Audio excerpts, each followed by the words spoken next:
Lunaku olwajjo jaweze emyaka 27 bukyanga Hamani Basudde atugendako nga 11 omwezi ogw'omukaaga mwagwa 1997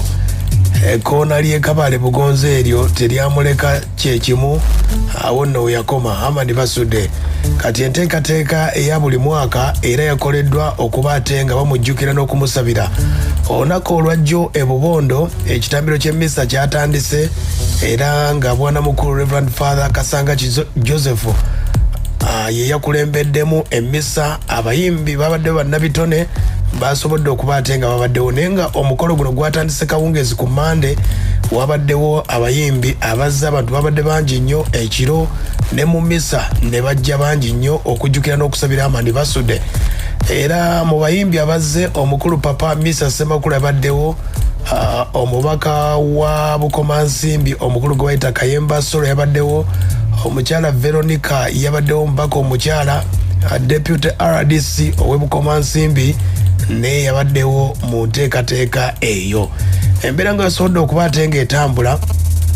Father Kasanga kye yayogedde ku Hamani Basudde yagambye nti abayimbi balina okukoppa nnyo Basudde kubanga erinnya lyali ddere nnyo kati abaliwo ennaku zino bye bagezaako okuba ate nga bakola oba oliawo balina kulwana nnyo wabula mu kusookera ddala yeebazizza nnyo olwa Mukama okukuuma mama Hamani Basudde. Mama Hamani Basudde ennaku ezo abadde yakajaguza emyaka 9 byatandise biti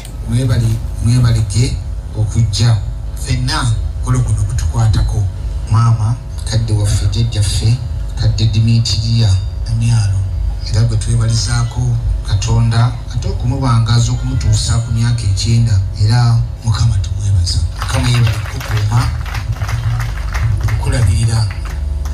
Katonda ayina ensonga lwaki akukuumye era akyayongera okukuuma ayina ensonga amin ayina ensonga kubanga tuyimba nti ebyo bitubonyabonya bitusomooza Mukama ayina muki ensonga kale nno Mukama tumwebaza olw'obukuumi n'obulabirizi bwakutaddeko era twongere okuweereza essaala Father Kasanga yeebazizza nnyo bonna abazze n'abagamba nti Bubondo atunze Bubondo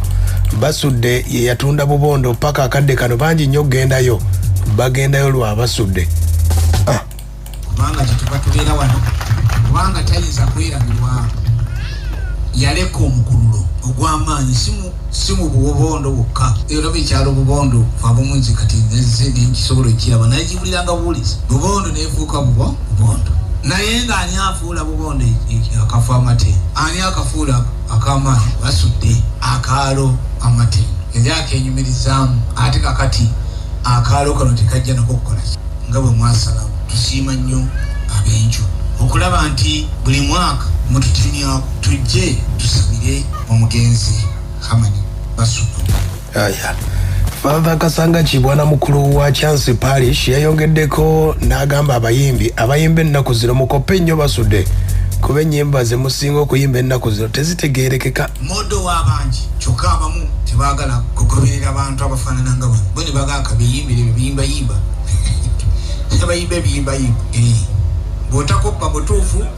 okoppa bifu biseera bino abantu bangi bayimba naye mugamba kiki kino okuyimba kufuuse bakimpa ekyekubiri naye kankwatemu sibira kankwatemu bano bayimbanga oluyimba ne lubeera nga lwa ddakiika nga naye tadda gyavudde tadda gyavudde eno ze kategole etasangikasangika bayina emitwe ono ayina be bakafiiru bayina emitwe agyavudde takola ki taddayo tayinza kwerabirwa abantu bano ali mu lukalala oluteerabirwa tukitegedde ensonga bwe zaabadde Father Kasanga yagambye nti oluyimba lwa Basudde lwe bayita Baasi Duniya bw'olaba embeera nga bweri oyinza okugamba nti Basudde kituufu yali nabbi yayimba Baasi Duniya nze nakati ndaba luyimba lukyaddu nga bwe ngambye nti mulanzi oluyimba Baasi Duniya mugamba ati luyimba olwo terukola makulu Baasi Duniya nti eno baasi baaba yenna esensebuse abagirimu bonna abagirimu eno baasi bonna baagala gikola ki gibuukamu naye baba abagirimu abamu bajematirilamu tebajematirilamu baba bajematirilamu bakuba bukube buki bujamu basi dunia oluyimba olwo lwa mulanzi era n'agamba nti baba abaafa ne bamala bajja mu ensi bayinza okukola ki okwewuunya nga nti eno ye part of Africa baba Uganda bayinza okwewuunya ono mulanzi basi yasesebuka dda naye abavuga bo bavuga kapaalo n'agamba nno ku budde obwo mu 97 nga ndibuuza taite sinawo lwali ebyo nga 95 nti baba driver singa baba omulala agira akwatemu mulala akwatemu mu basi baba naga mulala yandibadde agikwatamu ku budde obwo naye kakati mugamba era tiyetaaga gikwatamu aya bwe yabadde enteekateeka ey'okusabira Amani Basudde era okumujjukira omukulu gwe bayita Yasini Kiraga yasobodde okuba ate nga akola enteekateeka eno era buli mwaka yagiteekawo era omukulu ne yasobola okuba ate nga azimba ekijja kya Amani Basudde. Omubaka w'ekitundu yeebazizza omukulu Yasini Kiraga omukulu Kayemba Solo. Sinzira wano okwebaza muganda waffe Kiraga Yasini webala omutima ogwo ali Canada yabeereyo Vancouver walako okuva Toronto ne webala omulimu ogwo gwokoze mu famire eno ebisigadde wano byaffe bya kidongo okwambeera wano mbeera mu byaffe biri mbaganda bange bwe mbeera wano mbeera waka leero olunaku lwakubiri lwako ebintu bingi aya omukulu Bobi Wine yabadde ayina okubeerawo ebubondo naye waliwo obuzibu obwazzeewo ne bafiirwa n'atasobola kuba n'asindika Kayemba Solo. Wano mbadde nina okujjawo ne president wa Robert Kyagulanyi Ssentamu Bobi Wine naye waliwo omukyala vice deputy president we gwe bayita Zedriga yafiiriddwa mutabani we era mu accident yafudde eggulo era ku makya nanga muganda wange genda otukiikire twakyalawo ku wano maama ono ne tujjawo era aliwo omuganda waffe omuyita Yasini Kiraga ali Canada eyo twe tulaba nga tukyadde fwe kutandika n'omulimu ogwakolebwa emabegaawo nimbye ssebo Serunjoki emabegaawo n'olwekyo okukyalawo kwaffe kuno dda kwakola dda amakulu wano dda muganda waffe n'azimba amabegaawo n'aterezaawo n'ebeera ne famire ne maama ono yangaawulemba njogeranga naye mwebazi aya ensonga zezimu bwe zito bwe zaatambudde omukulu Mr. Ssemakula yayogedde bingi nnyo ku Amani Basudde n'ayogera okubuulira ku baana ba Amani Basudde. Omukulu Mr. Ssemakula yabazizza Kereziya okuba ate nga baasabidde Amani Basudde n'okuba nti abayimbi bangi nnyo babalabira mu kifaananyi okugamba nti abayimbi oba tebeetaaga kusabirwa naye yeebazizza nnyo okuba ate nga buli mwaka Basudde bamusabira. Mwebalire ddala era tusaba kibeerewo ekityo neera okubireka Ekereziya engalo omanyi ffe engeri gye tuli bayimbi tusalirwa emisango mingi twogerwako ensonga nyingi tusiigibwa okuba nti nno tetusaanidde ebiseera ebisinga kati abantu abamu ne babeera nga batukwatirwa ensonyi olumu ne bannaffe abalwebi b'emyoyo ne batukwatirwa ensonyi okuyimirirawo ku lwaffe nga tumaze okugenda naye Ekereziya webe okubeerawo nga Ekereziya ekkiriza n'ebeerawo amiina nnyo bannaye tweyanzize ege era tumanyi ku ssaawa eno nti kati munnaffe gyali agumidde ne Katonda wewedde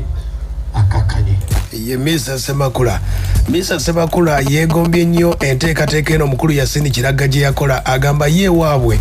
ye buli wagezaako okusabira taata we banne baalokoka bagamba nti babeera bayimusa mizimu n'agamba ekyo kikome. Nfunye challenges nyingi okuva kitange lwe yafa kitange nze yafa 2023 naye buli lwengezaako okumusabira naye bannange bo balokole naye buli wetugezaako kikola babadde batumalamu amaanyi nga batugamba musimuzi okussa emizimu tebanaabamu n'okujja tebakola ki nga ne bamubabugizaamu gabula abantu biza okuba saddaaka babikola naye nze nagamba ejuzi nakyogera nga tusabira mukulu wange Paulo Kafeero omusango gwenzikiriza Katonda okunvunaana gwenzikiriza omuliro gunjokye gwegwa okujjukiranga abo abantu ababadde ab'obuvunaanyizibwa mu bulamu bwange babanga baava mu bulamu bw'ensi ogwo ngukiriza eri Katonda era ngukkiriza bagunvunaane namwe mugende maaso temugwamu maanyi kubanga bangi tubajjukira bali mu bitabo ebyawandiikibwa tosobola genda mu kanisa oba mu Ekereziya ne tutajjukira ne batajjukira ku mannya ag'abo abazira abaliwo mu biseera ebyo lwaki nti ogera ku basudde olwoyogedde ku muzimu olwoyogedde ku sitaani kitaawo yafuuka ddi sitaani kitaawo di kakati nze kitange Frederick Ssewalumpumbu bwe ndiba nkyasobola ndi mujjukira emyaka gyonna nzikiriza omusango gwo Katonda agunvunaana